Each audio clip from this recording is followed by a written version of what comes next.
Hi everyone, welcome to Spectator Views YouTube channel and இந்த வீடியோவில் IPL 2026 CSK versus LSG preview பார்க்க போகிறோம். Chennai Chepauk MA Chidambaram ஸ்டேடியமில் நாளை இரவு 7:30 மணிக்கு இந்த போட்டி தொடங்கி நடக்கும். புது வெதர் ரிப்போர்ட் பொறுத்த வரைக்கும் போட்டி நடக்கிற நேரத்தில் 32 டிகிரி செல்சியஸ் வரைக்கும் வெப்பநிலை இருக்கும். மழைக்கு வாய்ப்பு 10% வரைக்கும் இருக்கும். ஹியூமிடிட்டி கிட்டத்தட்ட 70% வரைக்கும் இருக்கும்னு தகவல் இருக்குது.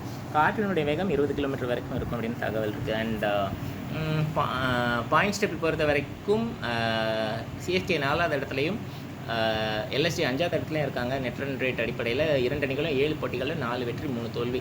அண்ட் இதுக்கு முந்தைய மேட்ச் எக்கனாலில் நடந்தது சிஎஸ்கே வர்சஸ் எல்எஸ்ஜி. அதில் எல்எஸ்ஜி சேசிங்கில் வின் பண்ணாங்க. அண்ட் சிஎஸ்கே சேப்பாக்கில் இந்த சீசனில் இது வரைக்கும் தோல்வி அடையில் ஒரு மேட்ச் பேட்டிங் ஃபர்ஸ்ட்லையும் 2 மேட்ச் சேசிங்லையும் வின் பண்ணாங்க.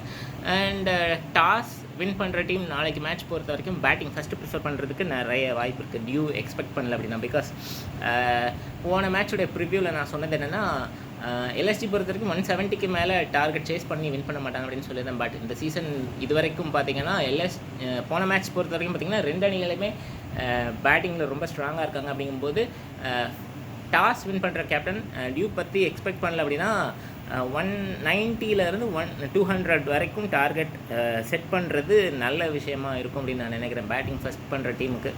ஸோ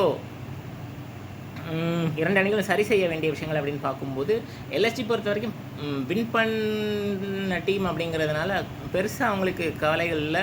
பட் ஒரே ஒரு சேஞ்ச் இருக்கும்னு எதிர்பார்க்கலாம். ஏன்னா போன மேட்ச் நடக்கும்போது மயங்க் யாதவ் நெக்ஸ்ட் மேட்ச்சில் ஃபிட் ஆயிடுவார் அப்படின்னு எல்எஸ்டி கோச் சொல்லியிருந்தார். So Mayank Yadav in place of Matt Henry திருப்பியும் உள்ளே வர்றதுக்கு நிறைய வாய்ப்பு இருக்குது. அண்ட் அதே போல் இன்னொரு சேஞ்ச் நான் எதிர்பார்க்குறேன். பட் அது நடக்குமா அப்படின்னு தெரியல. கியூடிகே பிளேஸில் கைல் மேயர்ஸ் பிளேயிங் 11ல் வந்தால் நல்லாயிருக்கும். கியூடிகே பொறுத்த வரைக்கும் நல்ல பேட்டர். பட் போன மேட்ச்சில் கொஞ்சம் அன்யூஷுவலாக விளையாடின மாதிரி இருந்தது. ஏன்னா ஸ்டார்டிங்கில் கொஞ்சம் அவருக்கு ட்ரபிள் இருந்த மாதிரி இருந்தது பேட்டிங்கில். ஒரு 50 அடித்தாலுமே. அண்ட்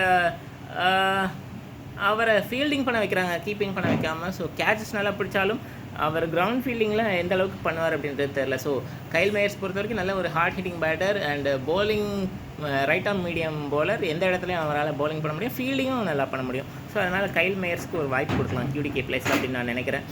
அண்ட் சிஎஸ்கே பொறுத்த வரைக்கும் ஒரு சேஞ்ச் நான் எதிர்பார்க்குறேன். துஷார் தேஷ்பாண்டே பிளேஸில் முகேஷ் சௌத்ரி எதிர்பார்க்குறேன். ஏன்னா பேஸ் கொஞ்சம் கம்மியாக இருந்தாலும் ஸ்விங் பவுலிங் அவரால் நல்லா பண்ண முடியும். ஸோ துஷார் தேஷ்பாண்டே இடத்துல அவர் நான் எதிர்பார்க்குறேன். ஏன்னா தீபக் சாகர் அண்ட் துஷார் தேஷ்பாண்டே 2 பேரும் போன மேட்ச்சில் கொஞ்சம் எக்ஸ்பென்சிவ். அது மட்டும் இல்லாமல் விக்கெட்லெஸ்ஸாகவும் இருந்திருக்காங்க. ஸோ சேஞ்ச் எதிர்பார்க்குறேன். அண்ட் 2 அணிகளும் சரி செய்ய வேண்டிய விஷயங்கள் அப்படின்னு பார்க்கும்போது எல்எஸ்டி பேட்டிங் பற்றி பெருசாக கவலை இல்லை. ஃபீல்டிங் பொறுத்த வரைக்கும் கிரவுண்ட் ஃபீல்டிங்கில் கொஞ்சம் ரன்ஸ் சேவ் பண்ணால் போதும். அண்ட் போலிங் பொறுத்த வரைக்கும் மேட் ஹென்ரி தவிர்த்து போன மேட்ச்சில் எல்லோரும் விக்கெட்ஸ் எடுத்திருக்காங்க. கிருணால் பாண்டியா மேலே ஸ்பின் டிபார்ட்மெண்ட்டில் கொஞ்சம் ஓவர் டிபெண்டன்சி இருக்கிற மாதிரி இருக்குது. ரவி பிஷ்னாய் விக்கெட் எடுத்தாலும் கொஞ்சம் எக்ஸ்பென்சிவாக இருக்கார். கூகுளிஸ் நிறைய போடுறாரு, கொஞ்சம் ப்ரெடிக்டபிளாக இருக்கார். ஸோ அந்த மாதிரி இல்லாமல் கொஞ்சம் டிஃப்ரெண்ட் லைன்ஸ் லெங்க் ட்ரை பண்ணணும் அப்படின்னு நான் நினைக்கிறேன். அண்ட் சிஎஸ்கே பொறுத்த வரைக்கும் ஏற்கனவே சொன்ன மாதிரி துஷார் தேஷ்பாண்டே இடத்துல முகேஷ் சௌத்ரி வரணும். பேட்டிங் ஆர்டரில் பிளேயிங் 11 சேஞ்ச் இருக்காது. பட் ஸ்லாட் சேஞ்சஸ் கண்டிப்பாக நான் எதிர்பார்க்குறேன். மொயின் அலி அண்ட் ருத்ராஜ் கெய்க்வாட் ஓப்பன் பண்ணணும். அண்டு துபே ரஹானி நெக்ஸ்ட் இடத்துல விளையாடணும். ஜடேஜா தோனி நெக்ஸ்ட் இடத்துல விளையாடணும். ரிஸ்வி என்னை பொறுத்த வரைக்கும் இம்பேக்ட் பிளேயராக உள்ளே வரக்கூடாது. அதுக்கு பதிலாக நான் பவுலராக ஒரு ஸ்பின்னரை இம்பேக்ட் பிளேயரை கொண்டு வரணும் அப்படின்னு நான் எதிர்பார்க்குறேன். மேபி ஒரு பிரசாந்த் சோலங்கி லெக் ஸ்பின்னரை சிஎஸ்கே பவுலிங் பண்ணும்போது ஸ்பின் டிபார்ட்மெண்ட்டில் எடுத்துகிட்டு வந்தால் பவுலிங் பேலன்ஸ்டாக இருக்கும் அப்படின்றது என்னுடைய ஒப்பீனியன். ஸோ இந்த மாதிரி லெஃப்ட் ரைட் காம்பினேஷன் கொண்டு வந்து பேட்டிங்கில் ஒரு நல்ல ஸ்டார்ட் சிஎஸ்கே பேட்டர்ஸ் கொடுத்தாங்க அப்படின்னா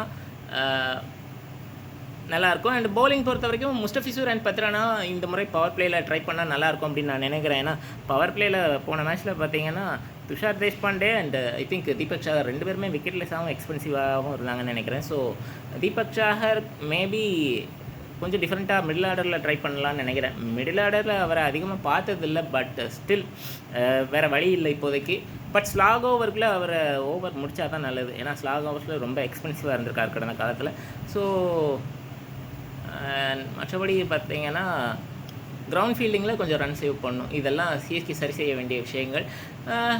ஸோ என்ன தான் ஹோம் அட்வான்டேஜ் சிஎஸ்கேக்கு இருந்தாலும் சிஎஸ்கேக்கு அகைன்ஸ்டாக எல்எஸ்ஜி ஒரு பெரிய சேசிங் விக்ட்ரியோடு வராங்க. அப்படிங்கும்போது 2 அணிகளுமே கொஞ்சம் கான்ஃபிடென்ட்டாக தான் இருப்பாங்க. சிஎஸ்கே ஹோம் கிரவுண்ட் கான்ஃபிடென்ட்டில் வருவாங்க. எல்எஸ்சி பொறுத்த வரைக்கும் சேசிங்கில் ஒரு வின் சிஎஸ்கேக்கு அகெயின்ஸ்டாக கிடச்சிருக்கு, அந்த கான்ஃபிடென்ட்டோடு வருவாங்க. என்னை பொறுத்த வரைக்கும் வெற்றி வாய்ப்பு அப்படின்னு பார்க்கும்போது 55-45 இன் ஃபேவர் ஆஃப் சிஎஸ்கே அப்படின்னு தோணுது. பார்க்கலாம் என்ன நடக்க போகுது அப்படின்றது. உங்களுடைய கருத்துக்கள், ப்ரெடிக்ஷன்ஸ் கமெண்ட் செக்ஷனில் பதிவு செய்யுங்க. உங்களுக்கு இந்த வீடியோ பிடிச்சிருந்தா லைக் பண்ணுங்கள், ஷேர் பண்ணுங்கள், கமெண்ட் பண்ணுங்கள், சப்ஸ்கிரைப் பண்ணுங்கள். இது வரைக்கும் சப்ஸ்கிரைப் பண்ணாதவங்க சப்ஸ்கிரைப் பண்ணிவிட்டு பக்கத்தில் இருக்கிற பெல் ஐக்கனை கிளிக் பண்ணுங்கள். நாங்கள் வீடியோஸ் போடும்போது நோட்டிஃபிகேஷன்ஸ் வரும். தேங்க்யூ ஸோ மச் ஃபார் வாட்சிங்.